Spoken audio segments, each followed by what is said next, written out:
여보세요? 그랬더니 창호가 네가 이런 일 하는 사람이니까 너 누나 상담 좀 들어줘 봐봐봐. 뭔데? 그랬더니 아니 니네 매형이 이혼을 하자는 거야. 목사님이. 그래서 매형이 왜? 그랬더니 아니 내가 니네 매형 욕을 교인들한테 했어. 재밌어요. 드라마야, 드라마. 예. 그러니까 코로나가 앗아간 게 참 많은데요. 저 개인에게는. 왜냐하면 이제 강사니까 이제 강연이 한 90%가 없어져 버렸어요. 네. 근데 이제 그나마 다행히 제주도에서 이제 가족들과 어쩔 수 없이 떨어져 지내게 되면서 내가 정말 해보고 싶은 걸 해보고 싶더라고요. 그래서 자꾸 주변에 얘기했더니 해녀를 소개해 주시는 거예요. 해녀.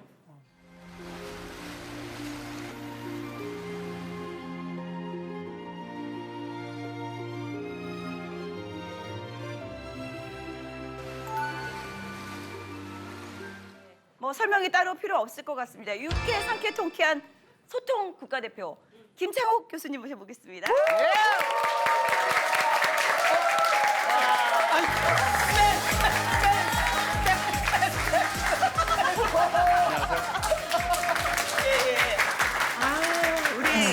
우리 창옥이. 네. 예. 특별히 오늘 지영 씨가 네. 김창옥 교수 참 보고 네, 네. 싶어 네. 했다고 하더라고요. 너무너무 팬이고 어머 저 눈빛 어머 정말 그윽하지 않니? 아니 저는 사실 정말 팬이었는데 오늘 실물을 뵙고 너무너무 놀랐어요. 아 이분의 강연은 혹시 이게 아니라 이게 아닐까? 너무 비주얼이 멋있으셔가지고. 맞아, 아까 진짜로 그랬어요. 너무 잘생기셨다고. 그치. 남편보다 좋다고. 저도 깜짝 놀랐어요. 근데 이국적이요, 그죠? 너무, 되게 이국적이 눈동자도 네. 그렇고 오늘 아주 기분 좋게 시작하네요. 네. 지영 씨. 사랑과 전쟁이네요. 이런 생각까지. 자, 오늘 김창욱 교수님 바라기로 이렇게 오신 분들이 너무나 많습니다. 네, 우리 김창욱 교수님의 오늘 강연을 들어볼 텐데 오늘의 주제가 사는 게 숨이 찰 때. 벌써 진짜 나 어떡해. 자, 오늘 또 어떤 강연 해주실지. 자, 여러분들 숨 차신 분들 숨 한번 크게 들이키시고.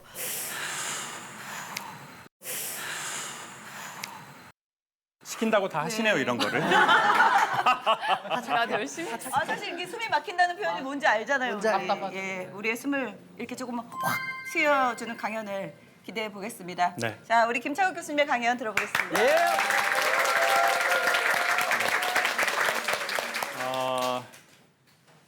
사람들이 살면서 저희가 이제 스트레스를 받잖아요. 언제 스트레스를 받나 몇 가지를 연구를 해봤더니 크게 3번 정도래요. 첫 번째, 내가 원하는 게 있는데 원하는 대로 안 될 때래요. 아, 스트레스 받아요. 네. 사람들이 말입니다. 사랑하는 사람하고 결혼할 거라고 생각하지만 사람들은 대부분 결혼할 때쯤에 만난 사람과 결혼하더래요. 무슨 말을 그렇게 사랑해요? 네. 너무 공감이. 우리가 정말 사랑했던 사람들은 지금 아마 어쩌면 다른 사람과 살고 있을지도 몰라요. 지금 결혼하신 분이나 했었던 분 같이 손 한번 들어보실래요? 손 한번 들어보세요. 상당히 많죠. 자, 그러면 여러분은 정말 여러분 인생에 가장 사랑하는 사람과 결혼했습니까? 아니면 결혼할 때쯤에 내가 그 사람을 만난 것 같습니까? 눈으로 말해요. 여기 부부, 여기 여기 부부 부부가 오신 분들한테는 여쭤보면 안 되죠. 그럼 혼자 온 사람 남편 놓고 네, 저 같은 네. 경우 이렇게 얘기하면 이게 좀 가정 파탄되니까 한번 속으로 한번 생각해 보시라고요. 저는 얘기할 수 있을 것 같아요. 그래요? 저도 왜냐하면 신랑을 38에 만나서 연애를 시작했고 40살 나이에 결혼을 했어요. 근데 저는 비혼주의였기 때문에 난 결혼할 생각이 없으니까 연애도 하기 싫어 이런 거였는데 때마침 비혼주의의 남자를 만나게 된 거예요. 비혼주의의 여자가 비혼주의의 남자를 만나. 남자를 결혼 부담 없이 쿨하게 연애를 하던 도중 갑자기 뭐가 좀 풀렸는지 결혼을 하자는 거예요. 그래서 수없이 거절을 하다가 어느 순간 보니까 결혼을 했는데 이 남자가 내 인생의 중심이 딱 되면서 그때부터 머리부터 발끝까지 내가 이 남자를 사랑하게 되더라고요. 그 전까지는 오히려 좀 가볍게 계속 그렇게 가볍게 연애를 했어야 되는데 그죠? 네. 근데 이제 결혼을 딱 하니까 진짜. 정말 사랑인지 몰랐는데 아 이게 진짜 사랑이었구나. 그때부터 멋있어 보이고 듬직해 보이고 믿음도 생기고 아니 내용은 좋은데 뭔가 슬픔의 기운이 있어요. 뭔가 모르게. 느껴지나요? 네, 다 느껴져요. 여러분은 여러분이 원하시는 대로 대부분 다 되셨던 것 같아요. 어때요? 아닌 것 같다. 안 됐죠. 네. 됐다면 지금의 남편과는 살지 않겠죠. 자, 그래서 웃는데 슬픈 기운은 뭐죠? 너무 슬프면은 눈물이 안 나와. 너무 슬프면 웃음이 나와. 막. 부부끼리 오신 분들은 옆을 못 보고 돈 받고 앞만 보고 있어요. 부부끼리 오면 울 수도 없고 웃을 수도 없고. 네. 어느 날 엄마가 전화가 왔어요. 여보세요? 했더니 창호가 예 엄마. 저희 엄마 밑도 끝도 없이 바로 변론으로 들어가요. 엄마 죽으면 땅에 묻지 마. 그러는 거예요. 밑도 끝도 없네요. 엄마 죽으면은 땅에 묻지 말래요. 그럼 어디? 그래서 제가 뭔 말이야 엄마? 했더니 엄마는 갑갑해서 싫다. 예? 엄마는 갑갑해서 싫어. 창호가 너그 애비가 일을 안 한 지 16년이 됐는데 지금도 아침 6시, 오후 1시, 저녁 7시에 밥을 차리라고 한대요. 그리고는 새밥으로 차리란대요. 아이고. 밥통에 있는 밥은 안 잡수신대요. 그리고 냉장고 안에 있는 반찬통에 있는 반찬도 안 잡순대요. 새로 해야지. 새로 무치래요. 아이고. 식당이네. 그리고 저희 아버지는 두 그릇을 드시고 이렇게 말해요. 아따 맛없네. 왜 아버지들이 불리시면서 물이 제일 맛있다 뭐 이런 얘기 하시는 거. 밥 두 그릇 잡수고. 아따 맛없네. 네, 아따 맛없네. 그리고 엄마 보고 나이 먹어서 입에 간을 못 맞춘다고 계속 뭐라고 핀잔을. 그러니까 엄마가 그러는 거예요. 창호가 엄마는 여기도 댕기고 저기도 댕기고 싶은 사람이었는데 너그 애비를 18에 만나갖고 평생을 이러고 밥을 하고 산다. 엄마 죽으면 장례식도 하지 말고 엄마를 불러 태워갖고 빽가루를 산으로 들러 뿌려버려. 아이고. 엄마는 갑갑해서 싫어. 그리고 본인 얘기 끝나니까 전화를 그냥 또 끊어버려. 남 말을 듣고 전화를 끊어야지. 왜 부모님들은 본인 얘기하시고 맞아. 끝나면 그냥 전화를 끊어버리는 거예요? 통보. 그럼 제가 뭘 어떻게 할 수가 없잖아요. 아버지를 바꿔드릴 수도 없고. 그런 얘기를 들으면 그냥 무기력해질 뿐이에요. 엄마가 일주일 있다가 또 전화가 오셨어요. 여보세요? 그랬더니 창호가 예 엄마. 엄마 100살 살을까? 아유. 계획이 바뀌셨어요. 아버지가 먼저 걸로 계획을 바꾸셨더라고요. 아이고. 그동안 생각을 해봤는데 억울해서 안 되겠대요. 안 돼. 나 이거 하고 싶지 않잖아요. 근데 해야 돼요. 어쩔 수 없이. 그때 사람이 너무 힘들어요. 차라리 순응하면 되는데 나 이렇게 살고 싶지 않아요. 근데 계속 살아야 돼요. 그럼 이제 자꾸 스트레스가 되는 거예요. 근데 이 스트레스 강도보다 더한 스트레스가 있는데 그게 뭐냐? 내가 원하지 않는 건데 이걸 반복해서 해야 할 때래요. 아, 반복해서 해야 될 때. 그게 뭐예요? 결혼 생활 같은 거. 예를 들면 나 이거 원하지 않아. 나 이거 결혼해 보니까 알겠어. 이거 아니야. 그렇지만 어떻게 해요? 원하지 않는다고 그만 할 수는 없잖아요. 직장 여러분 원해서 다니는 사람이 많을 것 같아요. 아침에 막 일어나서 막 출근하자. 사람들이 출근 어떻게 해요? 이렇게 로또나 내라 씨. 지겹다 지겨워. 씨. 근데 어떻게 해야 돼요? 직장에 나가야 돼요. 그리고 더 힘든 게 뭔지 아세요? 사람을 상대해서 감정 노동을 해야 되는 직군이면 더 어려워요. 서비스를 해야 하거나 밝은 표정을 지어야 하거나 난 지금 슬픈데 밝은 캐릭터의 배우 역할을 해야 돼요. 그런 직업이든 아니면 누가 그 역할을 맡기지도 않고 그런 직업도 아닌데 자기 성향이 그런 사람이 있어요. 착한 며느리가 우울증 걸려요? 못된 며느리가 우울증 걸려요? 착한 며느리. 착한 며느리. 추석이나 구정이 다가오면 며느리들 막 설레요. 시댁 갈 생각에. 그럼요. 야, 동그랗게 붙여야지. 작년에 붙인 거 지금도 냉동실에 있는데. 싸야지. 그렇게 될 수는 없고 아마 뭐 돼도 제가 여쭤보면 한 1-20%? 시어머니가 친정어머니보다 더 좋다는 사람이 있더라고요. 1-20%. 때로 있어. 근데 대부분은 내 남편도 싫은데 내 남편의 부모나 그 집안이 좋겠어요? 좋긴 더 어렵죠. 그렇지만 착한 며느리 역할을 하시려면 표정 어떻게 해야 돼요? 어머니! 이렇게 여기 계세요. 잘하네. 다시 한번. 그렇게 해야 돼요. 그러니까 이제 추석이나 구정이 끝나고 나서 국가적으로 되게 오르는 통계 2개가 있어요. 1번이 쇼핑이 되게 많이 해요, 사람들이. 명절 지나고. 네, 명절 예. 지나고. 감정 노동을 너무 많이 했기 때문에 보상받고 싶다 이거예요. 나 억울하다 이거예요. 그러니까 뭐 하나 살 때 잠깐 우리의 기분이 열리는 게 있거든요. 2번이 이혼율이에요. 아이고. 왜냐면 내가 감정 노동을 이걸 평생 하려고 하니까 너무 힘들다 이거예요.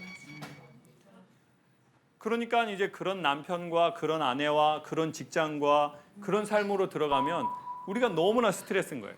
안 하고 싶은데 해야 돼. 가만히 보면은요, 자기 하고 싶은 말 하는 대로 하는 사람은 되게 오래 삽니다. 있더라고요. 있어요. 네. 요즘 며느리들 뭐 옛날 같나요? 좀 많이 달라졌죠. 할 말 있으면 해버려요.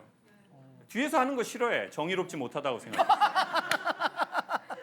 그냥 어머니 면 전에 그냥. 어머니 너무 그러지 마세요, 어머니.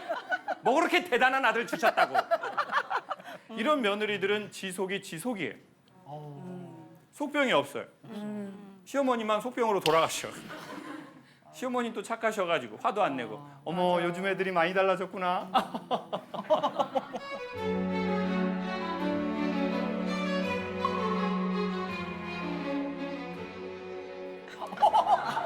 이게 너무 마음상. 네. 그리고는 냉수 한 사발 드시는 거죠. 그러니까요. 여러분은 좀 어떤 스타일이세요? 나는 좀 참는 편이다. 손 들어보세요. 내리시고. 아니다. 나 하고 싶은 말 있으면 나 한다. 손 한번 들어보세요. 할 말은 한다. 너무 좋으시겠다. 좋으시겠다. 좋으시겠다. 그럼 부러워요. 네, 부럽습니다. 이제 이런 분들이 장수하고 이런 분들 옆에 있는 분들은 빨리 져요.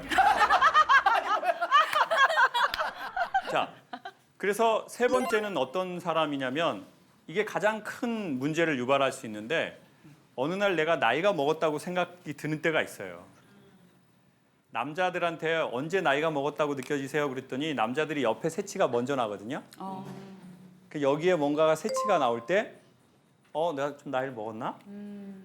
이런 느낌이 드는 거예요. 여성분들은 보통 몇 살 정도 되면 어머 나 나이 좀 먹어버렸네? 우리 원희 씨는 그런 적이 있어요? 아니 저는 어려 보이려는 거 아니라 제가 항상 머리를 묶잖아요. 이렇게 풀르는 걸 못해요. 성격상 이렇게 붓는 것도 싫고 요렇게 이게 자기가 편하잖아요. 집에 있을 때. 근데 이렇게 하고 택배 오면 이렇게 하고 나가기도 하고 아니면 이렇게 하고 계산책도 시키고 이랬는데 어느 날부터인가 이걸 못 하겠는 거예요. 제가 이거를 눈치가 보여가지고. 눈치가 보이는 거예요. 어느 때부터. 눈치 봐야 돼요. 어머, 기가 막혀. 눈치를 좀 일찍 봤으면 좋았을 텐데. 근데 그거를 작년까지도 했는데 이제 못 올해? 하겠더라고요. 올해. 이거를 못 하겠더라고요. 근데 중요한 건 이거래요. 우리가 나이가 먹었다는 느낌이 서러운 게 아니라 내가 나이를 먹었다고 느꼈는데 내가 뭘 원하는지를 모르는 경우라는 거죠.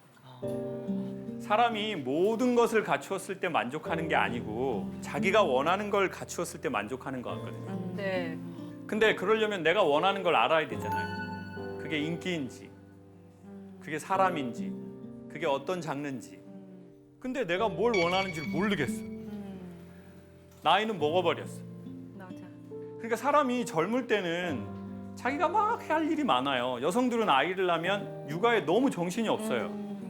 근데 어느 날 경제적 여유도 살짝 생기고 아이도 컸고 맞아. 그래서 내가 굳이 예전처럼 막 일을 하지 않아도 괜찮아요. 누구는 은퇴를 했어요. 근데 내가 뭘 원하는지를 모르는 거예요. 그러면 내가 원하는 게 뭔지를 모르잖아요. 그게 반복이 되면 원망을 해요. 원망스러운 거예요. 남편이 원망스럽거나 자기 자신이 원망스럽거나 아니면 누구는 자기 집안을 원망하기도 하고 누구는 자기가 해버린 결정을 되게 원망하는 거죠. 그때 내가 왜 그 결정을 했지? 그냥 친구처럼 지냈었어야 되는데 왜 그랬을까? 돌이킬 수 없는 왜 그걸 했지. 해버렸지? 원망. 너무 많이 그래서 왜 이렇게 많이 웃으세요? 너무 많이 웃으셔가지고. 마이크 한번 들어보세요. 아 원래 진짜 친구였거든요. 아 친구였는데. 네, 친구였는데 한 2년 정도 연애하고 결혼을 했는데 네, 사람이 살아보니까 장단점이 있다 보니까 네. 장점이 많아요, 단점이 많아요. 살아보니까.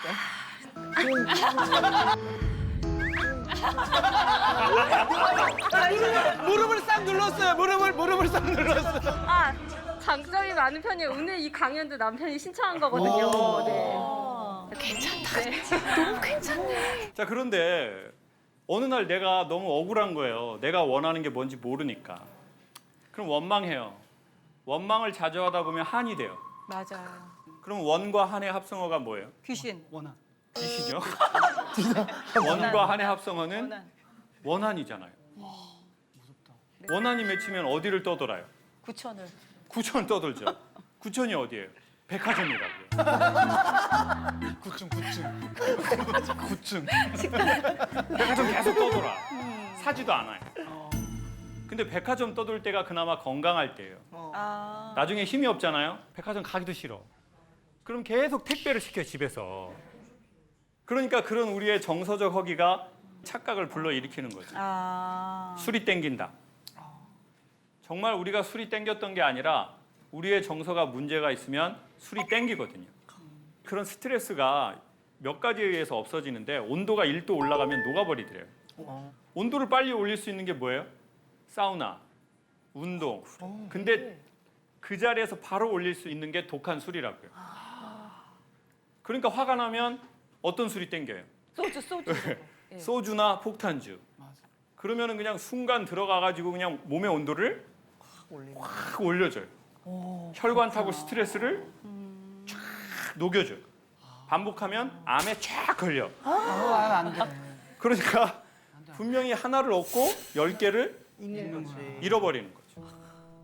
뭔가 우리가 그때는 좋은 거 나쁜 걸 구분할 여력이 없는 거예요. 너무 스트레스가 되니까. 오히려 화가 나는데 화를 내는 사람은 덜 그래요. 근데 참는 사람이 있어요. 나 이거 티 내면 안 돼. 근데 이미 사람들은 다 알아요. 그 사람이 화가 났는지를. 그래서 차라리 화가 났다고 말하면 괜찮은데 되게 교양적으로 아 저는 괜찮습니다. 세상 살다 보면 다 이런 일이 있을 수 있지 않나요? 네, 할렐루야.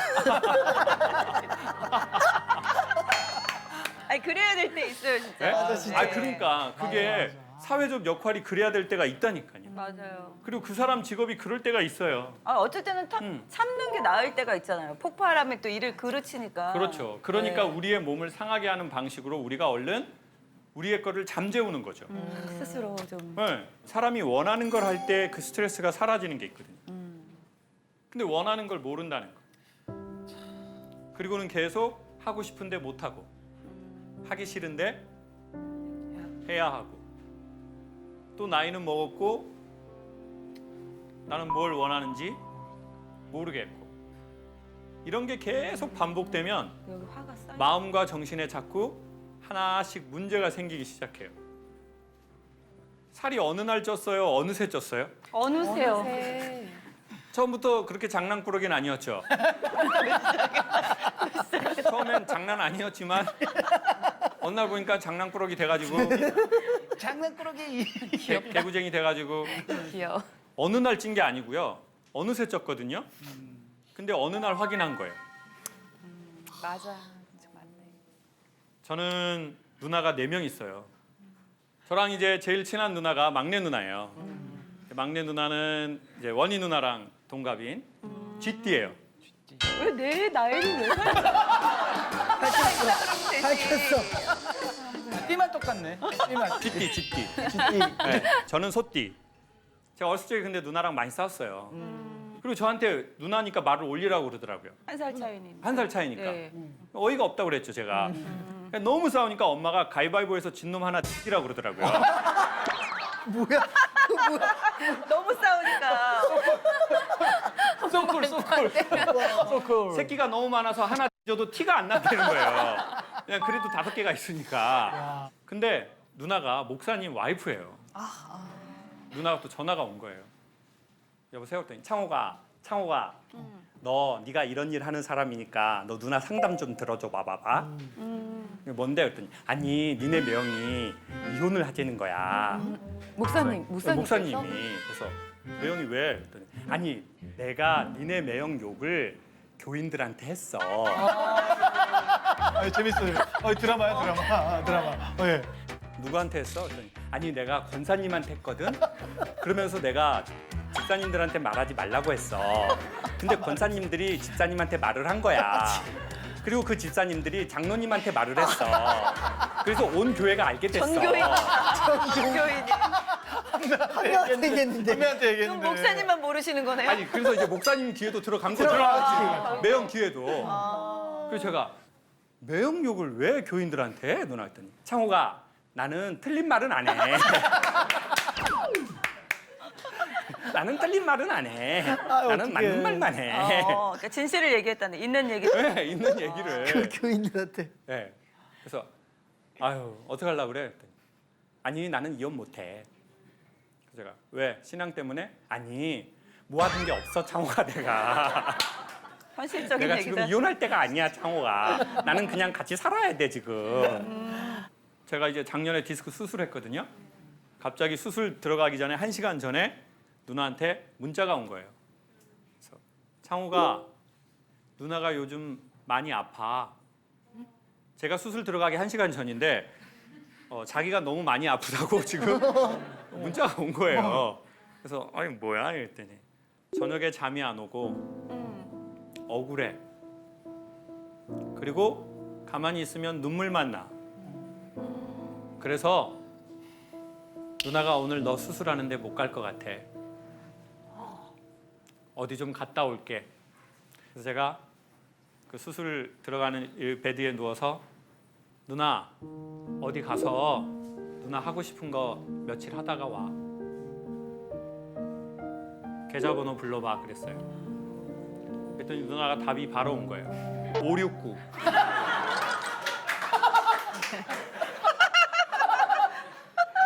어디은행 김미자. 와. 그래서 제가 아직 누나가 죽을 때는 아니다. 그치. 죽을 사람이 이렇게 빨리 계좌번호를 보낼 수가 있나? 저는 누나가 왜 그런지 알았어요. 어려서 엄마 아빠가 많이 싸웠잖아요, 저희 집이. 그래서 누나하고 저는 눈치를 보기 시작했어요. 이게 상황이 어떻게 돌아가는 건지. 그치, 무섭지. 옛날에는요, 아이들 중심이 아닌 집안 많았어요. 맞아. 옛날에 집안의 중심 누구예요? 아빠. 아버지예요. 먹고 싶은 것도 아버지. 일정 잡는 것도 맞아요. 아버지. 요즘에 집안의 중심 뭐 모든 걸 잡을 때 누구를 1순위로 해요? 아이들.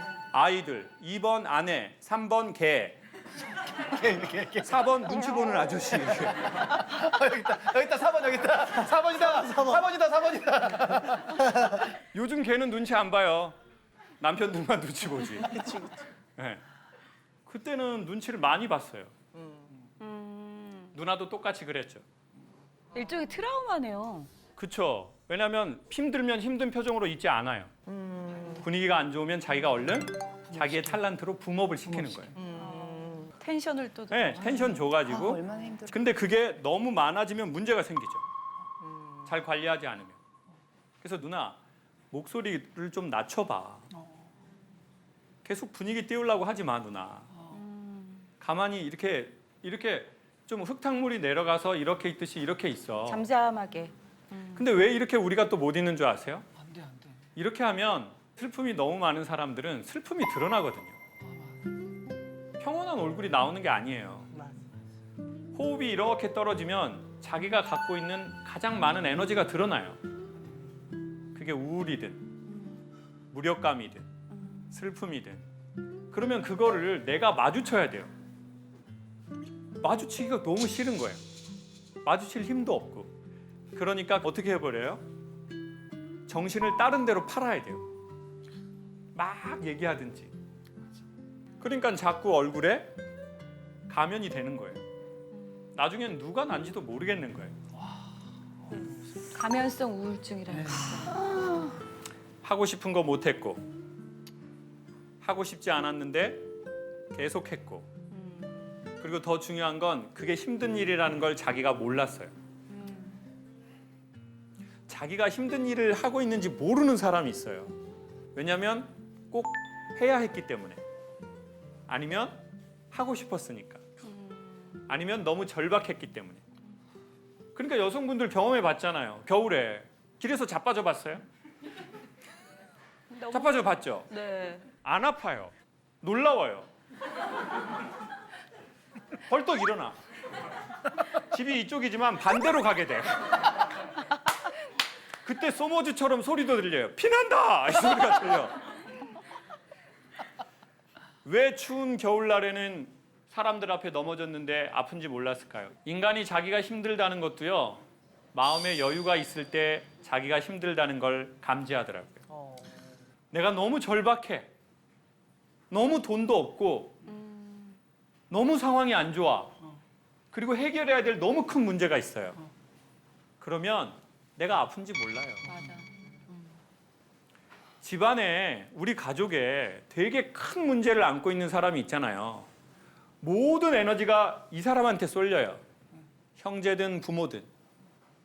그러면 상대적으로 나머지 모든 가족들은 자기가 힘든지 잘 몰라요. 왜? 너무 큰 일이 있잖아요. 그러니까 나중에 치유 프로그램 할 때는요, 그 대상자만 하지 않아요. 그 대상자의 가족들을 같이 해요. 왜요? 그 가족들은 소리도 못 냈으니까. 맞아. 근데 그게 쌓이고 쌓였어요. 수년, 수십 년. 그러니까 문제가 됐는데 자기가 힘든지도 모르는 거예요. 사람이요, 이완돼봐야 자기가 경직된 거 알거든요. 그리고 사랑받아봐야 외로운지도 알아요. 근데 사랑도 받아본 적 없고, 따뜻한 곳에 있어 본 적도 없고, 늘 눈치 보고 살면요, 내가 지금 어느 만큼 아픈지도 몰라요. 그래서 어느 날 폭발하는 거예요. 갑자기. 그럴 일도 아닌 거예요. 너무 화를 빡 내는 거예요. 그럼 주변에서 뭐라고 그래요? 갑자기 왜 저래? 그러면 갑자기! 지금 터지셨다. 지금 터졌어. 내가 갑자기! 맞아. 본인은 아니에요. 그러면 주변 사람들은 미쳤나 봐. 맞아. 왜 저래? 그리고는 정말 섭섭한 얘기를 해요. 이때까지 탈쓰고 산 것 같아. 완전 천사 탈쓴 악마네. 변했어 뭐. 변했어. 안 그러더니. 좀 뜨더니 변했더라고. 그러면 그게 더 화가 나는 거죠. 우리 지영 씨도 눈치를 좀 봤어요? 눈이 크신 거 보면 저는 눈이 눈치를 본것 크잖아요. 같은데. 네네. 저는 지금 강연을 들으면서 마음속으로 울은 것 같아요, 한번. 네. 그래요? 왜냐면 제가 20년 동안 지금 방송 일을 하고 있는데 저는 한 번도 소속사가 있어 본 적이 없어요. 진짜예요? 네, 진짜로. 그래서 방송 일을 혼자 한다는 건 힘들어요. 전 연기자니까 맞아요. 그 대본도 운전을- 외워야 되고 네, 네. 운전도 하고 하다못해 사랑과 전쟁 이런 거는 하루에 막 갈아입어야 될 옷이 막 20벌, 30벌 그 옷도 이렇게 짊어지고 막 그리고 현장에 나타난단 말이에요. 쉽지 않은데. 정말 힘든 일인데 저는 힘들었던 적이 없는 거예요. 그랬었어. 그러니까 사실 그게 우리가 안 힘들었던 게 아니라 그게 힘든 일인지 우리가 몰랐던 거예요. 몰랐고 더 스스로를 지키기 위해 더 열심히 실수하지 않으려고 완벽하게 그러니까 늘 준비를 긴장 상태로. 네. 제가 사랑과 전쟁으로 이제 얼굴이 알려지고 사랑을 받기 시작하다 보니까 갑자기 얼굴이 알려진 재현 배우. 이런 얘기를 되게 많이 듣고 있었어요. 근데 저는 2000년도에 당당하게 SBS 공채 탤런트로 입사를 했고 다른 드라마 활동도 많이 하다가 우연찮게 사랑과 전쟁 한 편을 딱 찍었는데 그게 10년을 하게 된 거예요. 왜냐하면 26살짜리 어린 친구가 시키면 시키는 대로 다 해. 그 뭐 나이 많은 언니들 사이에서 막 슬립 입고 뛰어다니면서 유부남 꼬시라고 잘 꼬셔 연기하면서 뭐 26살짜리가 뭘 알겠어요. 경험이 너무 없는 거야. 그러니까 요만큼의 뭐 재책이나 뭐 두려움 없이 뭐 이 가정을 파탄내는 건 그냥 기가 막히게 그냥 그런 연기를 그건 맞아요. 그건 맞아. 연기 인정. 연기를. 망설임 없이 해버린. 근데 그 당시에 같이 상대 연기자분들 나왔던 언니 결혼했던 언니들은 그런 연기에 대해서 막 쉽게 하질 못해요. 내 남편한테 이렇게 다가오는 여자가 있으면 내 남편이 흔들릴 수도 있잖아. 이런 연기를 못 하더라고 거침없이. 몰입하게 되는. 네, 그래서 아가씨고 어렸던 저한테 그런 게 자꾸 멋모르니까 뭐, 네. 할 수 있었던 거죠. 막. 네네네네. 그렇게 해서 사랑과 전쟁에 눌러 앉은 게 10년. 그런데 어디에 가서 안녕하세요 배우 민지영입니다. 이 인사를 하기가 되게 어려워요. 사람들이 저를 배우로 안 봐주는 것 같고 아직까지도 사랑과 전쟁 그 언니, 사랑과 전쟁 민지영, 뭐 국민 불륜녀 막 이렇게 저를 생각해 주시기 때문에 사랑과 전쟁 이미지가 다른 드라마나 영화에 가기에 너무나 강하니 너가 사랑과 전쟁을 그만하는 거. 그리고 어떤 회사에서는 넌 아직 젊으니까 5년만 방송 활동을 쉬어. 이게 조건이야. 너의 이미지를 없애고 나서 다시 시작하자. 백지로. 네. 그리고 저한테 막 손가락질을 하시는 분들도 많았거든요. 이제 연기의 캐릭터가 그러다 보니까. 하지만 또 저의 연기를 너무 사랑해 주시고 더불어 저를 너무 아껴 주시고 그분들에게 어떻게 등을 돌려요. 난 그걸 할 수가 없었어요. 그래서 소속사 없이 사랑과 전쟁을 10년을 하게 됐고 제 방송 데뷔 20년 동안 그렇게 해서 시간이 흘러왔던 거지. 왜 이렇게 이런 거에 눈물이 나지? 아니 그래도 이제 왜냐면은 그 연기한다는 게 그게 종합예술이잖아요. 조력자를 좀 찾을 수도 있을 것 같아요. 소속사를 안 들어가도. 근데 워낙에 이제 책임감도 있고 본인이 하던 그 루틴이 맞아요. 아니, 있으니까. 제가 보기에는 그죠? 그렇게 매니저 일을 해주시는 분이 있는 게 좋을 것 같더라고요. 왜 그랬냐면 연기에 집중하기 위해서. 예, 그것도 있고 제가 운전을 해서 몇 년을 다닌 거예요. 그러다가 저녁 12시, 1시에 끝나고 그 다음날 아침에 일찍 있었는데 제가 운전하다가 제가 사고를 낸 거예요. 아유. 사실 그때 그 매니저 일을 하실 분을 제가 채용할 그 상황은 됐거든요. 그랬는데 모른 거예요. 내가 이게 힘이 든 건지, 내가 어디까지 견딜 수 있는지, 그리고 내가 다 할 수 있으니까 내가 해야지. 이제 그러다가 사고가 난 거죠.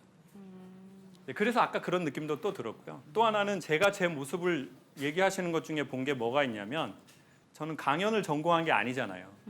근데 제 의식의 무연 중에 나는 강의하고 이러는 거에 대한 약간 이런 게 있는 거예요, 제가. 그리고 강연도 제가 뭐 이렇게 안녕하세요, 뭐 그렇습니다 이런 게 아니잖아요. 뭐 이렇게 해야 되잖아요. 그러니까 난 이렇게 하기 싫은데 내가 정말 하고 싶은 걸 할 수 없으니까 이걸 한다. 그러니까 남들이 나한테 한마디도 그렇게 한 적이 없는데 괜히 내가 그걸 못해서 이걸 하고 있는 것 같은 거예요. 그리고 남들이 이걸 인정하지 않는 게 아니었거든요. 근데 내가 인정을 안 하고 있는 거예요, 속으로. 그리고는 이 좋은 땅에 있으면서 어떻게 보면 이 사랑과 전쟁이라고 하는 10년 동안 사랑받은 이게 되게 감사한 일이거든요. 그러니까 코로나가 앗아간 게 참 많은데요. 저 개인에게는. 왜냐하면 이제 강사니까 이제 강연이 한 90%가 없어져 버렸어요. 네. 근데 이제 그나마 다행히 제주도에서 이제 가족들과 어쩔 수 없이 떨어져 지내게 되면서 내가 정말 해보고 싶은 걸 해보고 싶더라고요. 그래서 자꾸 주변에 얘기했더니 해녀를 소개해 주시는 거예요. 해녀. 그래서 갑자기 해녀를 배우고 싶더라고요. 물질을. 그래서 그분들한테 물질을 좀 배웠어요.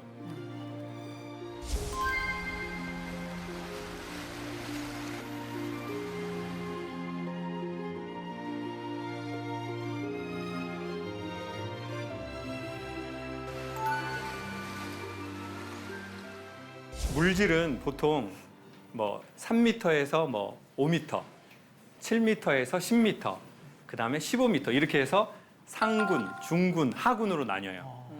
근데 저는 1m에서 3m 들어갈 수 있어요. 그러면 저 같은 사람을 똥군이라고 해요. 미역다는 아니요, 그냥 똥. 아니, 단어가 그 똥멍청이 할 때 똥. 아시죠? 그래서 저 깊은데 못 들어가죠. 왜냐면 귀가 너무 아프니까. 무섭고 네, 무섭고. 근데 씨알 굵은 건 어디에 있어요? 깊은 곳에. 깊은 곳에 있어요.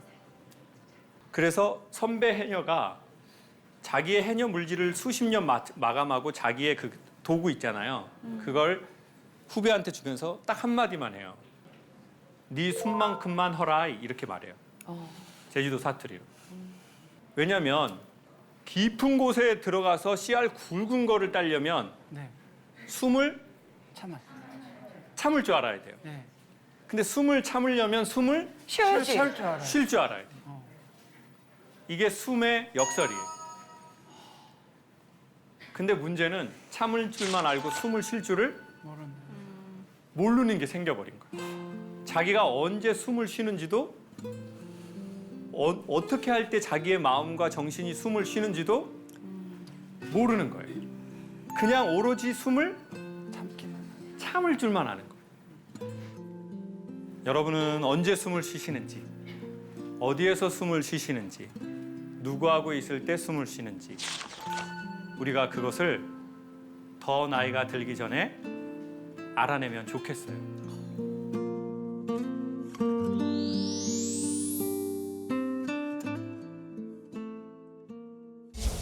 얘기를 해도 될까? 그럼요. 나이 40에 결혼을 하게 되었고 너무나 감사하게도 허니문 베이비가 우리 아이가 늦을 수도 있는데 왜 그걸 기다려주시지 않고 잘못했다 그러는 거예요. 저는 사실 아이를 안 가진 케이스거든요. 근데 걔가 크니까 표정도 그렇고 그 고통이 너무 숨을 쉬질 못해요. 근데 엄마 아빠를 보면 우리가 어디까지 견딜 수 있는지를 아는 게 중요하다고 생각해요.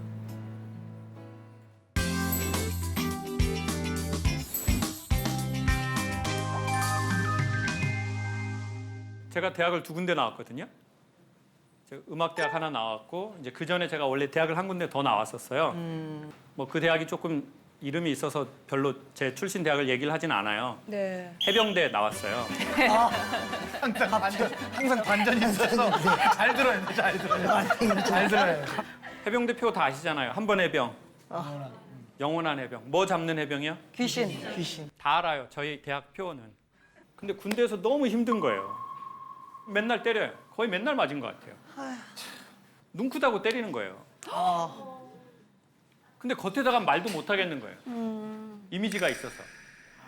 나 해병대 갔으니까. 근데 속으로는 난 너무 힘들어. 너무 나랑 안 맞아. 아, 그럼 내가 여기서 어떻게 해야 되나.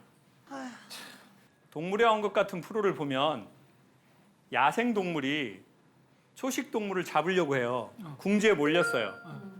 그러면 이 친구가요, 둘 중에 하나를 해요. 엄청 빨리 도망가든 뿔로 때리든. 맞아, 맹수를 맞아. 받아버리든. 이게 인간이 삶에 쫓길 때 하는 2가지 중에 하나의 행동이거든요. 정말 강한 힘으로 이 상황에서 도망가든 아니면 그냥 받아버리든. 근데 문제가 있어요. 어린 사슴이에요.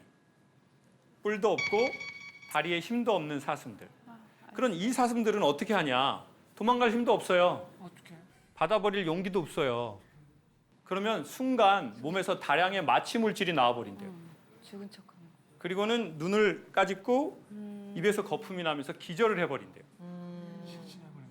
그러면 육식동물이 냄새가 나고 얘가 눈도 까짓고 상태가 신선하지 않으니까 안 먹고 가버리는 경우가 있대요. 그러면 시간이 지나면서 마취 물질이 풀리면서 다시 살아난대요. 사람이 그러는 사람이 있거든요. 제가 군대에서 딱 그렇게 되더라고요. 내가 생각을 해보니까 여기서 과연 살아남을 수 있을까? 이렇게 맨날 미워하고 때리는데. 근데 제대하려면 앞으로 난 2년이 남았고. 맞아. 그러니까 갑자기 이렇게 각 잡고 이렇게 생활관에 있다가 갑자기 기절을 해버리더라고요. 그리고 제 눈이 제 몸을 벌벌 떠는 걸 보는데 어떻게 할 수가 없는 거예요. 그래서 응급실로 실려간 적이 있거든요. 누군가는 그것을 공황 증세라고 해요. 저는 그렇지만 쉬운 표현으로 오도가도 못하는 상황이라고 얘기하고 싶어요. 열심히 살고 싶지도 않고 도망가지도 못하겠고 이러지도 저러지도 못하겠고 내 이미지가 있어서 내 자존심이 있어서 알려지는 건 싫고 그러면 더 심각해져요. 말도 못하는 거예요. 나 요즘 힘들어. 나 죽겠어. 나 못 살겠어. 언제까지 견딜 수 있는지 모를 것 같아. 왜요? 자존심이 세고 우리의 이미지가 중요하면 우린 말할 수 없거든요. 그러다가 공황 증세가 팍 터지는 거예요. 답답한 데 가면 숨을 못 쉬겠고 비행기를 타면 내려달라고 하고 싶고 뭔가 내 힘으로 컨트롤할 수 없는 그런 환경에 가면 갑자기 여기서부터 숨이 잘 안 쉬어지는 거죠. 제가 그래서 그 상태를 몇 번 하다 보니까 왜냐하면 전 강사잖아요. 이름을 부르기 전에 그 수식하는 그게 너무 BTS 거예요. 막 이러고. BTS, 뭐 힐링, 대한민국 대표 강사. 왜냐하면 그 모든 말들이 다 내 덫 같은 거예요. 왜? 내가 나중에 전 너무 힘들어요. 그걸 얘기하려고 할 때 어떻게 말을 하겠어요? 못하지. 아니 쟤는 무슨 남들 뭐 그렇게 해준다고 하면서 지도 그렇게 못 살면서 남한테 그렇게 얘기할 수 있나? 이런 환청이 들리는 거예요. 그렇지. 그럴 수 있지. 그러니까요. 제가 강연할 때 주머니에 손 놓고 한 적이 한 번도 없어요. 그리고 저는 심지어 길거리 갈 때도 그냥 항상 이렇게 시댁 가는 것처럼 일단 준비를 해야 돼요. 저쪽에서 나를 보고 하면 안녕하세요 이렇게. 맞아. 진짜. 지금도요? 지금도 좀 그런 게 있죠. 내 표정대로 못 살아본 거예요. 누군가에게 맞춰주고 그 상황에 맞추고 그게 이제 좀 습관이 된 거예요. 우리가 어디까지 견딜 수 있는지를 아는 게 중요하다고 생각해요. 내가 어디까지 맞출 수 있는지 이게 지금 힘이 든 건지 견딜만 한 건지 근데 그걸 너무 모르는 거죠 저희가. 그래서 한 방에 훅 가는 경우가 있고 번아웃 한 방에 심각한 우울감으로 빠지는 경우가 맞아. 있거든요. 되게 잘 살다가 맞아. 과연 나 같은 사람이 계속 삶을 살 만한 가치가 있나? 삶을 놔버리는 거죠. 삶을 놓는 거에는 두 종류가 있죠. 첫 번째, 목숨을 놔버리는 거. 두 번째, 자기의 삶을 관리하거나 케어하지 않을 것. 그냥 방치하는 거죠. 내 마음이 힘들면 내 마음을 좀 케어해 주는 사람이 있어요. 내가 이렇게 살면 안 되겠다 하면 내 삶을 좀 관리하는 사람이 있어요. 그건 자기가 자기 삶을 놓지 않은 거거든요. 근데 될 대로 되라. 아프면 아파도 그냥 내버려둬. 그러니까 매니지먼트와 케어를 안 하는 거죠. 그래서 되게 불미스러운 사건으로 우리를 떠난 사람들의 얘기들을 봐보세요. 다 이렇게 말해요. 그 사람이? 나 며칠 전에 통화했는데? 맞아. 대부분이 그렇게 말하더라고. 그게 왜 그래요? 자기가 힘든지를 모르고 힘들었거나 힘든지를 알았는데 주변 사람에게 티내기가 싫었던 거죠. 제가 그 힘들 무렵에 초등학교 동창 친구한테 계속 메시지가 와요. 창호가 힘들면 내려와. 그럼 답장 안 하거든요. 그러면 친구들이 답을 이렇게 해요. 많이 바쁘네 창욱이. 그리고는 자연스럽게 연락이 서로 끊겨요. 근데 그 친구는 내가 답장을 안 했는데도 한 2주 있다가 또 문자가 오는 거예요. 너무 좋은 친구. 창욱아, 진짜 친구다. 사람들 힐링 시켜준다고 넌 언제 쉬어? 힘들면 왔다가. 남자예요? 남자예요. 남자라고요. 누나, 남자, 맨. 흥분하면 이상한 거야? 여성분일 수도 있죠, 뭐 친구 사이에서. 고맙다 야. 예. 그렇죠, 그렇죠. 근데 이 친구가 또 연락이 와요. 창우가 나 시골에 밭이 있어. 거기에 집 지으려고 하거든. 너 언제든지 네 집이라고 생각하고 와서 쉬다가. 아유. 그 그 친구가 계속 얘기해 준 게 이게 몇 년 걸렸어요. 제가 결심을 한 거예요. 도훈아, 나 결심했다. 나 제주도 시골 바닷가에 허르스름한 돌집 같은 거 하나만 알아봐 주라. 그랬더니 답장이 바로 온 거예요. 창우가 그런 게 제일 비싸. 제일 비싸지. 바닷가 제일인데 뭐. 제가 그 순간 무슨 생각이 든 줄 아세요? 왜 진심으로 마음을 먹었는데 하늘이 안 도와주지? 근데 제가 제주도에 강연 갔다가 오겹살을 먹으면서 엄청난 깨달음을 받았어요. 오겹살. 오겹살을 먹으면서. 고기가 오겹살을 이쪽에 딱 굽잖아요. 뒤집잖아요. 언제 뒤집어요? 이쪽 면이 익었을 때 뒤집어요. 근데 어느 날 이러거든요. 아, 내 삶이 뒤집혀졌어. 끝났어. 근데 그건 끝난 게 아니고 이쪽을 열심히 살았기 때문에 이쪽으로 넘어간 거라는 거죠. 이쪽을 열심히 구웠기 때문에 내 마음이 뒤집어진 거다. 그걸 느끼는데 아, 그래. 한 번에 되는 게 없지. 여러분 정말 원하시는 게 있으면 주변에 계속 말하세요. 나 그걸 원하는 것 같다고. 나 이혼. 깜짝이야. 이런 거 같은데. 아니. 이번에는 그걸 원한다라고. 이번에는 계속 얘기했어요. 그랬더니 걸리더라고요. 어떤 언덕으로 올라가는데요. 그 언덕에 콩밭이었어요. 농지였어요, 농지. 근데 콩이 언덕에 쫙 콩밭이 있고 거기에 바람이 부는데 그 콩밭에서 소리가 나더라고요. 이렇게 막 아, 이건 방울뱀 소리고요. 이렇게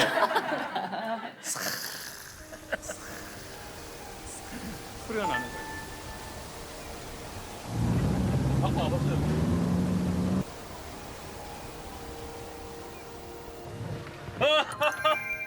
커피라도 하나. 커피라도. 근데 이게 이렇게 해가지고 나 이게 너무 좋더라고. 온 360도로는 오름이 있고요. 저 앞에는 삼나무 숲이고 여기 그냥 사람도 없는 데였어요. 근데 제가 거기 콩밭을 걸어가면서 느꼈어요. 이런 데서 살다가 이런 데서 죽으면 좋겠는데? 사람이 보통 살면은 좋겠는데라는 마음은 들기 쉽지만 그런 곳에서 죽고 싶다 살다가 그런 마음은 잘 안 들잖아요. 근데 그게 들더라고요.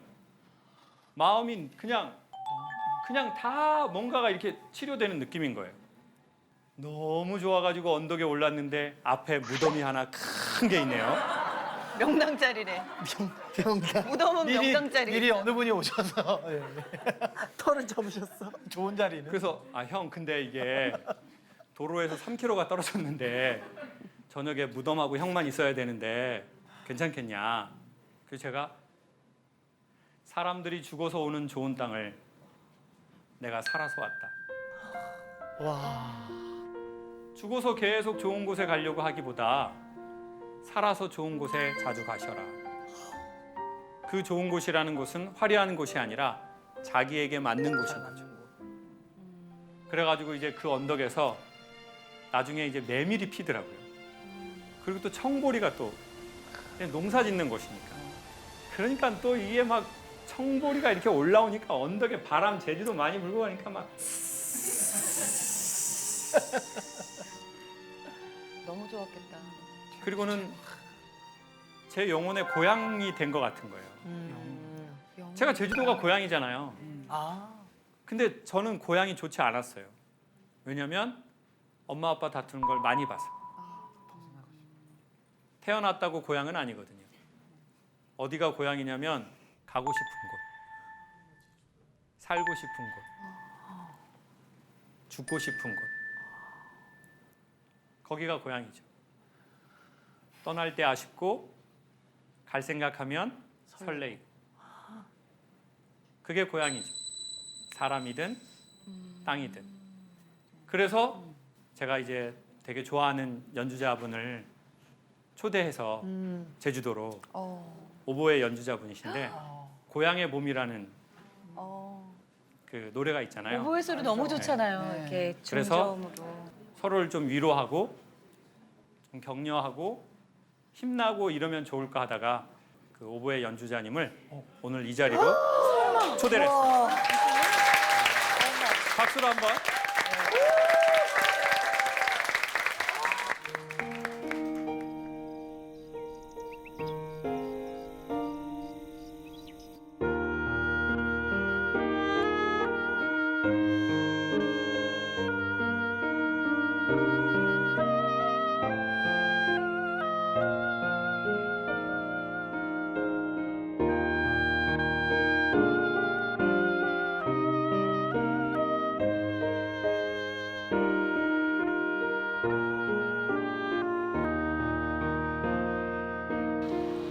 엄마는 엄청 순한 사람이었는데 아버지가 엄마를 그렇게 만든 거지. 수십 년을 견디다가 굳어지지 않았겠어? 충격을 너무 많이 받고 엄마는 그걸 풀 데가 없고 그냥 엄마가 제일 불쌍한 사람이지.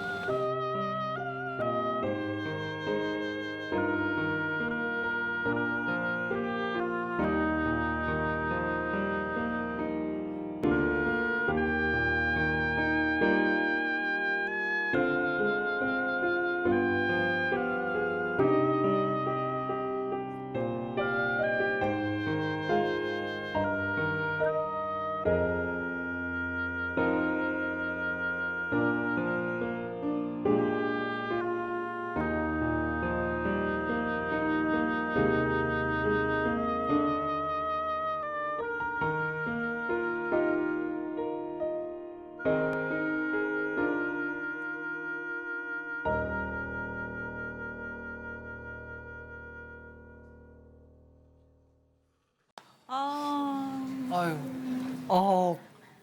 아 진짜 박수를 칠 수가 없었어요. 맞아요. 예, 마음의 여운이 너무 남아서. 눈물을 꾹 참느라. 아, 참는 게 너무 힘드네. 검사님도 눈시울이. 우리 스님 마이크 한 번만 잡아주시고 왜 이렇게 눈물이 많이 나셨어요?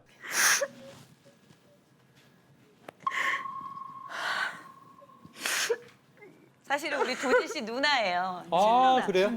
예. 아, 근데 왜 이렇게 눈물이 우리 누나는 많이 나셨어요? 제가 이제 아이가 둘인데 둘째가 아프다는 거를 낳기 직전에 알았어요. 그리고 낳았는데 아이가 태어났는데 좀 많이 심각했어요. 그래서 의료진 분들께서 많이 신경 써주셔서 감사하게도 계속 잘 버티면서 자라줬는데 문제는 태어나고서 어렸을 때 그때 상황이 너무 안 좋아서 뇌가 좀 많이 손상을 받아가지고 발달 장애가 있어요. 이제 심장이 아파서 이제 뇌도 손상이 심하다 보니까 눈도 잘 안 보이게 되고 귀도 안 들린다고 그랬어요. 매일 재활병원 가면서 하는 기도가 이 아이가 내가 듣는 이 음악 소리를 들었으면 좋겠다. 이거를 기도하고 이 아이가 걸었으면 좋겠다 하면서 기도하면서 매일 다녔는데 또 어느 분을 통해서 이제 좋은 병원을 또 알게 됐어요. 그래서 지금은 이제 보청기를 끼고 제 엄마 목소리를 알아듣고 노래 소리도 듣고 근데 지금 이 연주를 듣는데 비록 보청기로 듣긴 하지만 그래도 이 소리를 내 아이가 듣고 있구나. 그래서 너무 감동받았어요.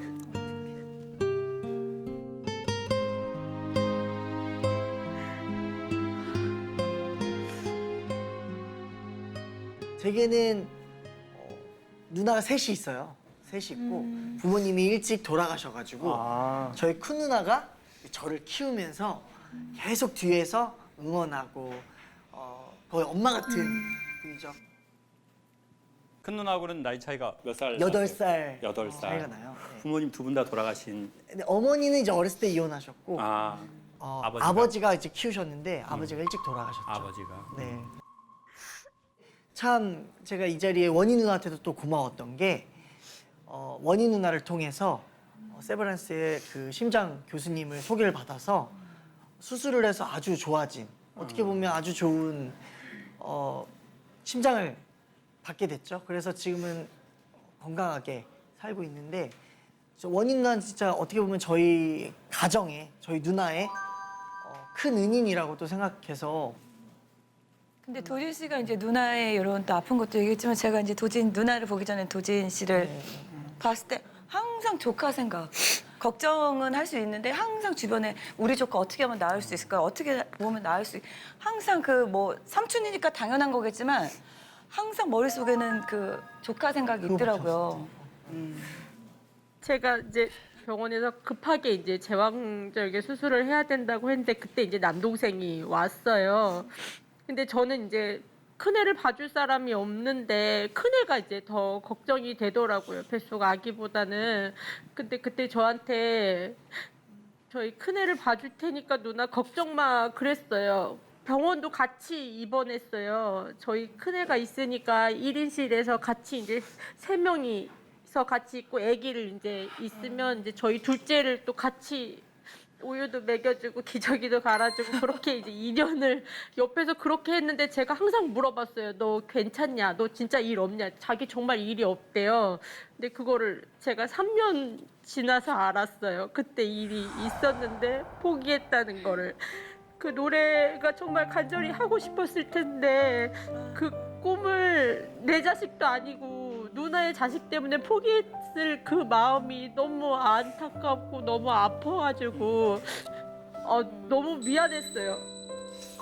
아우 기특해요.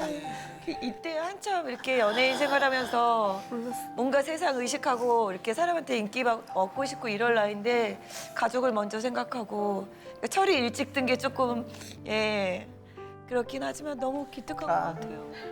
그때 잠시 포기했던 거는 누구나 똑같았을 거예요. 원희 누나여도 주영 누나여도 가족이 아프면 나의 업을 잠시 내려놓는 건 당연하다고 저는 생각해서 아직도 후회는 아직 안 하고. 그걸 희생이라고. 네, 절대 미안해하지 않아도 됩니다. 그러니까 뭔가 가족끼리 이렇게 뭔가를 위해서 너무 걱정, 근심하고 지치고 낙심하다 보면 불평하고 힘들고 막 서로 물어뜯게 되고 그러니까 본의 아니게 그렇게 맞아요. 되잖아요. 근데 뭔가가 누나도 그렇고 도진이도 옆에서 이렇게 보면은 으쌰으쌰 하는 게 참 너무 기특한 거예요. 그러니까 한 10년 전부터 도진이를 이렇게 봤잖아요. 예, 근데 확실히 소망이 사람을 좀 살리는 것 같아요. 희망이. 예. 그 뭐 도진 씨 뭐 누나 조카 생각하면서 얘기도 하지만 또 아버님이 또 아프셨을 때 병간호를 또 학창 시절에 꾸준히 또 뭐 아들이니까 하는 거지만 이게 말이 쉽지 이렇게 한다라는 게 또 어렵거든요. 아, 그 어떻게 보면 병간호를 아빠 때부터 또 그쵸. 조카까지 네. 누나도 같이 저희 아버지가 가족이. IMF 이후로 이혼하시고 사업이 어려워지면서 점점점 발걸음이 이상해지는 거예요. 질질질 발을 끊고. 걸음이? 네. 그러다가 세월이 지나서 제가 고등학교 때쯤에 대소변을 또 못 보시더라고요, 갑자기. 아빠 몇 세셨는데? 그때 40대인데? 일곱, 40 중반 때쯤에. 근데 그냥 이제 저희는 몰랐어요, 놀래고. 큰 누나한테 얘기했죠. 아빠 이상하다. 병원을 가보니까 이제 파킨슨씨 병이라는 파킨슨 병. 그런 옛날에는 슈퍼맨 병이라고만 했고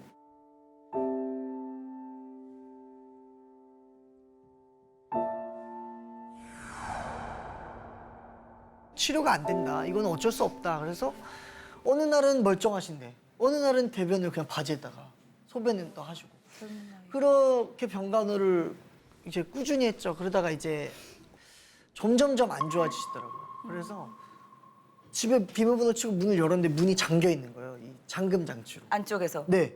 아버지가 잠근 거죠. 열쇠 공유 안 돼도 이게 안 된대요. 이거 부셔야 되는데 이게 안 되는 거예요. 그래서 아버지가 앞에서 걸어 오셨어요. 오셨는데 못 여는 거죠. 그래가지고 옆집에 가서 저희 집 12층인데 옆집 베란다를 타고 넘어갔는데 아니나 다를까 집에 막 대변이 온데간데 막 되어 있는 거죠. 그럴 때 막 펑펑 울면서 큰 누나한테도 전화도 하고 진짜 누나가 있어서 진짜 버틸 수 있었던 것처럼 부모는. 누나가 진짜 많이 고생했는데 지금 세월이 지나서 또 아이 때문에 이렇게 고생하는 모습 보면 정말로 누가 뭐 놀자 뭐 하자 할 때는 들리지도 않아요. 사실 지금도 안 들려요. 오로지 조카를 위해서 살아야 됩니다. 오로지 이 아이를 낳기 위해서 내가 무엇을 해야 될까 이런 그러니까 생각이 버스킹도 하고 그랬었잖아요. 근데 조금 네. 어려웠을 많이 때도. 이제 했는데 예. 늘 집에도 맨날 누나 생각나요.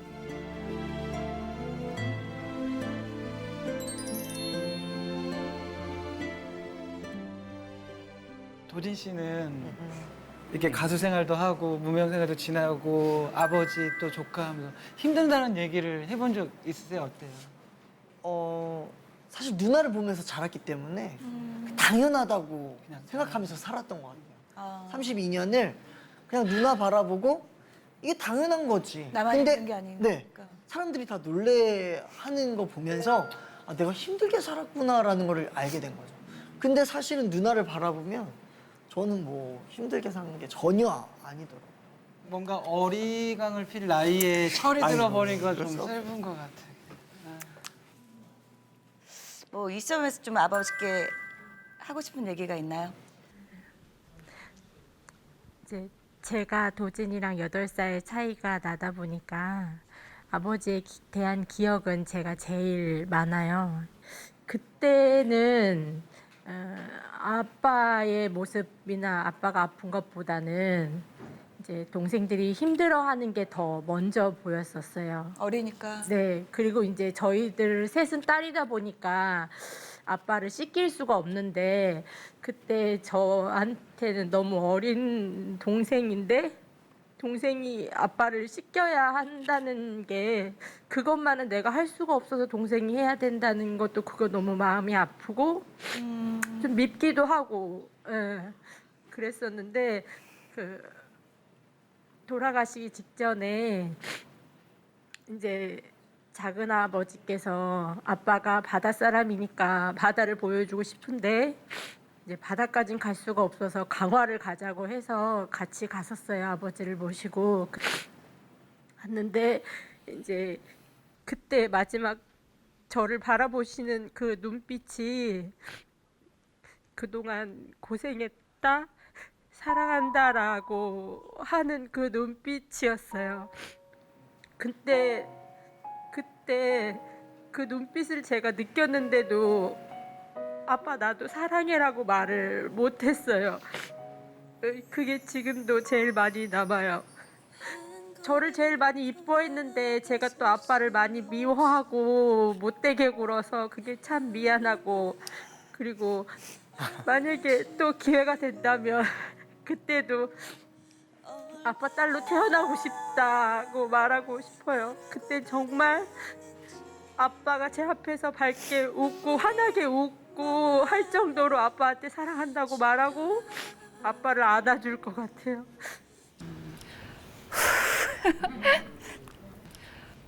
저는 나이 40에 결혼을 하게 되었고 너무나 감사하게도 허니문 베이비가 정말 기적처럼 맞았고 아이가 임신이 됐다는 사실을 안 순간부터 이 뽀문이라는 우리 정말 이점 같은 콩알만한 이 존재랑 늘 하루 종일 만날 때마다 대화를 했어요. 그렇게 시간을 보내면서 너무나 행복한 가정이 만들어졌었어요. 결국 이제 병원에서 아이의 심장이 뛰지 않아. 이런 유산을 참 많은 사람들이 경험을 하는데 저는 너무나 어리석게도 선생님한테 화를 냈어요. 우리 아이가 늦을 수도 있는데 왜 그걸 기다려주시지 않고 잘못했다 그러는 거예요. 전 더 기다려볼 거예요 하고 일주일, 보름 이미 떠난 그 아이를 제가 품고 있었어요. 그러다 보니까 온몸에 독이 올라서 정말 봐줄 수 없을 만큼 울긋불긋하게 염증이 퍼지기 시작을 했었고 보다 못한 친정 엄마가 저를 끌고 가서 소파 수술을 하게 됐었죠. 정말 힘들었고 이러단 정말 내가 아무것도 할 수가 없겠구나. 그래서 결국 이제 병원의 도움을 좀 받아서 1년 반 만에 다시 아이가 찾아와 줬어요. 너무나 감사했죠. 하지만 아이가 또 떠나버린 거예요. 근데 또 주변에선 얘기를 하죠. 나이는 40이 혼자 넘어가고 있는데 늘 나를 만나는 사람마다 노산인데 빨리 가져야지, 노산인데 빨리 가져야지. 이런 말에 난 이제 엄마가 될 수도 없나? 난 너무 늙었나? 이런 생각도 들고. 아내로서도 여자로서도 배우로서도 모든 자존감이 바닥으로 떨어져 버리니까 밝은 빛이 하나도 없더라고요. 근데 이제 이 와중에 정말 다행인 거는 우리 그 조그만 강아지가 제가 거울로 보여지는 제 모습은 너무너무나 초췌한데 세상에서 가장 아름다운 누나처럼 늘 초롱초롱한 눈빛으로 저를 바라봐주고 그러는 와중에 3개월 전에 갑자기 심정지가 왔어요. 내가 몸이마저 잃는다면 난 더 이상 못 견딜 것 같다는 생각을 했었어요. 정말 저한테는 긴 시간이 지났었고 우리 멍이가 정말 작은 숨을 쉬어주더라고요. 자식이거든요, 진짜. 내 새끼니까 그렇게 쉽게 보낼 수가 없는 거고 끝까지 이 아이의 행복을 함께 해주고 싶고. 가족으로 이렇게 만나게 된 거잖아요. 저도 얼마 전에 그 키우던 강아지가 맞아, 봤어요. 네. 근데 걔는 이제 뼈하고 심장하고 안 좋으니까 암이 뼈암으로 이렇게 전이 돼가지고 큰 대형견이라 수명이 또 이렇게 소형견보다는 또 짧았고 저도 이제 저는 이제 케이스가 조금 다른데 저는 사실 아이를 안 가진 케이스거든요. 근데 저도 주변에서 이렇게 저렇게 조언이라고 하는데 저는 사실 제 선택에 의해서 가지지 않은 거예요. 근데 저도 그 강아지가 너무나 아파가지고 거동을 못 하는데 산책을 그렇게 좋아해요. 그러면 걔를 위해서 유모차를 샀어요. 대형견 유모차까지. 근데 항상 걔를 데리고 다니면 주변에서 그냥 나쁜 뜻으로 한 게 아니라 그렇죠. 아이고 애를 낳아야지 왜 걔를 어, 그렇게 데리고 다니까 그 얘기를 자꾸 듣다 보니까 못 갖고 나갔어요. 그래서 겁나가지고. 우리 남편한테 우리 내일 나가자 했는데 그거 타보지도 못하고 제가 최근에 음향공학자라는 분을 한 분 만났는데 그분이 이런 얘기를 하는 거예요. 커피숍에 가면 커피숍에 음악을 크게 틀어버리잖아요. 그럼 사람들이 얘기하려고 왔잖아요. 근데 음악을 크게 틀었으니까 사람들도 데시벨을 올려서 말한대요. 그러면 이 두 사람이 소리를 크게 내서 말하면 옆에 있는 테이블도 또 그게 그러면 저쪽에 있는 테이블에 있는 사람도 계속 소리가 커져서 전체적인 소리가 계속 커진다는 거예요. 그게 뭐냐? 누나가 오늘 본인 얘기를 했어요. 네. 너무 힘들고 너무 어려웠던 순간의 얘기를. 그러니까 그 누나의 그 울림이 이쪽으로 또 전달이 돼요. 이쪽으로 전달된 게 또 이쪽으로 전달이 돼요. 그러니까 우리 안에 있는 거를 이렇게 끄집어내야지 안 그러면 이게 몸 어디로 들어가는지 모르고 다 스며들어 버려요. 이 슬픔, 이 서러움, 이 그리움, 이 두려움, 우리 안에 있는 얘기를 하고 눈물이 나오고 이러는 거는 사실은 지금은 몰라도 집에 돌아가시고 며칠이 지나고 이러면 마음에 분명히 뭐가 좀 생길 거예요. 제가 보기에는. 이건 정말 좋은 일이거든요.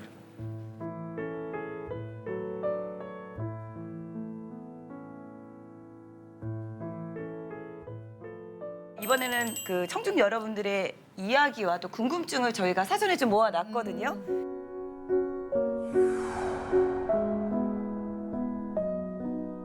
직접 여기에 오신 분들이 쓰신 거예요. 그래서 정말 순수한 사연이고요. 그리고 그 순수한 사연 중에 제가 이분하고는 한번 얘기를 해보면 좋겠다. 순수하게 뽑으신 거죠? 순수하게. 네. 네.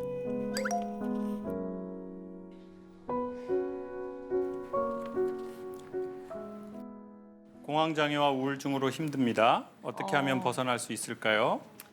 우리 이선미님이 계세요? 공황장애와 우울증으로 힘듭니다. 어떻게 하면 벗어날 수 있을까요? 우리 이선미님이 계세요? 그러세요. 마이크 한 번만. 공황장애나 우울증 진단을 받으셨어요? 네, 받은 지는 거의 1년 반이 1년? 넘었고요. 1년 반? 네. 그러면 뭐 약을 드세요? 아니면 상담만 받으세요? 상담하고 약물 치료 같이 하고 있어요. 같이. 공황장애와 우울증의 원인이 병원에서 뭐라고 하세요? 저희가 결혼한 지 한 4년 정도 됐는데 딸도 이제 있고 근데 이제 되게 많은 일들이 있었어요. 이제 아이가 어린이집 학대 때문에 다쳐온 적도 있었고 아이가 어린이집 학대로 어린이집에서 네, 학대로 이제 학대를 받으셨다고. 눈두덩이가 이렇게 찢어진 아. 사건이 19개월 때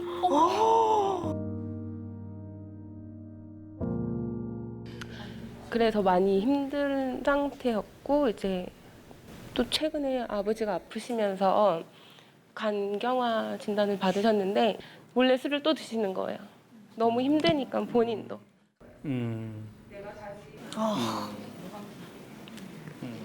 그런 게 저는 많이 참았던 것 같아요. 참다가 이제 무너졌어. 제가 저를 놨죠. 한번 자살 시도를 해서 응급실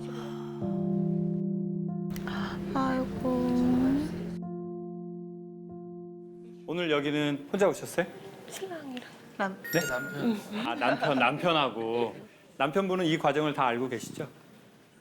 저는 사실은 전혀 모르고 있었고, 아. 예, 그리고 혼자서 많이 숨기고 있었고, 돌아보시니까 선생님은 그러면 이제 우리가 참아야 될 환경들이 많이 있었고 너무 화가 나는 환경들도 많이 있었는데 좀 선생님이 어디에서 숨을 쉬는지는 좀 알고 계셨던 것 같으세요? 어떠세요? 숨을 쉴 때는 제 아이를 볼 때, 아이를 볼 때. 아. 아이 때문에는 더 이상 그러지 말아야지, 그런 생각조차 하지 말아야지, 더 잘해드려야지, 내가 더 많이 노력을 해야지. 그런데 이제 계속 참다가 보니까 이제 정신과 선생님이 그러는 거예요. 선미 씨 삶을 사세요. 선미 씨가 행복한 일을 찾으세요. 근데 다시 돌아보니까 제 방향성을 못 찾은 거예요.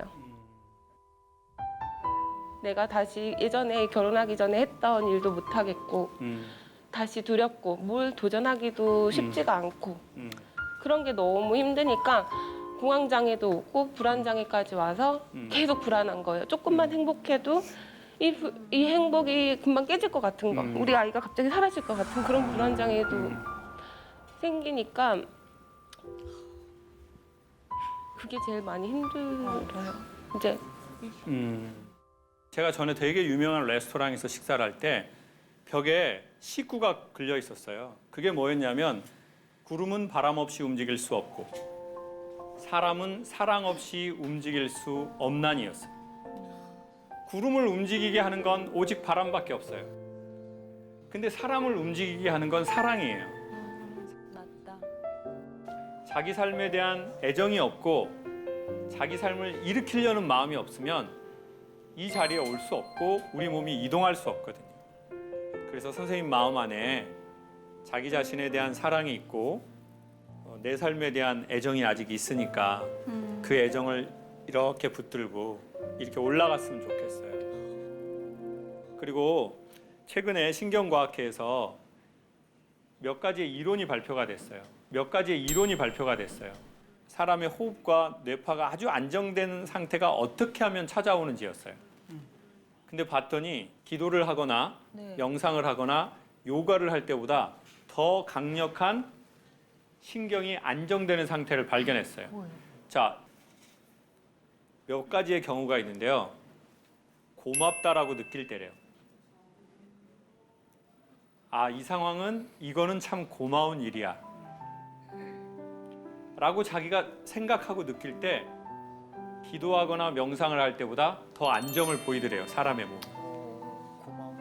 뭐 감사 이런 거. 고맙다고 느낄 때. 고맙다. 아, 이건 고마운 일이야. 뭐 상황도 그렇고 사람도 그렇죠. 그렇고. 아. 내가 오늘 이 시간을 가진 건 고마운 일이야. 라고 느낄 때 우리의 몸이 지금의 어려운 상황을 이길 수 있고 헤쳐나갈 수 있는 가장 괜찮은 상태가 되더라는 거죠. 그리고 웃을 때는 엔돌핀이 나오잖아요. 네. 근데 엔돌핀보다 강력한 다이돌핀이라는 물질이 있어요. 4,000배예요. 엔돌핀에. 웃을 때.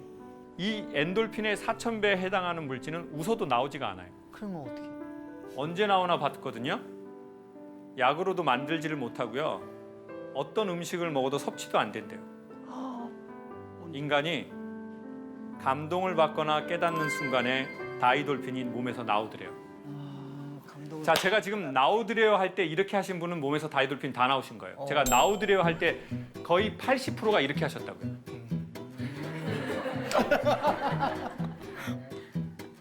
누나 안 했어요. 안 나왔어요. 저 봤어요. 다이돌핀이 몸에서 나오더래요. 자, 제가 지금 속으로 했다. 속으로요? 어떻게든 오래 살아보려고.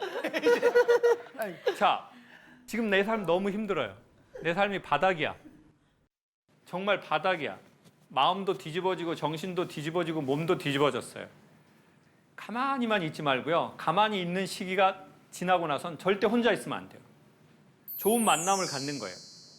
근데 돌아다니면서 사람 만나는 것도 쉽지 않은 일이니 뭘로 만나면 돼요? 책으로 만나고 영상으로 만나면 돼요. 그리고 어떤 영상을 만나시면 돼요? 고개가 끄덕거려지는 영상을 보세요. 이렇게. 방울뱀 나오는 건 보면 안 돼요. 왜 이따구로 만들지? 이 정도는 나도 하겠는데? 이것들이 어디서 이게? 그리고 생각하는 거예요. 고마운 게 뭐가 있을까? 고마움은 억지로 찾아내는 게 아니고요. 제가 보기에 생각하면 나와요. 뭐가 고마웠지? 이 와중에.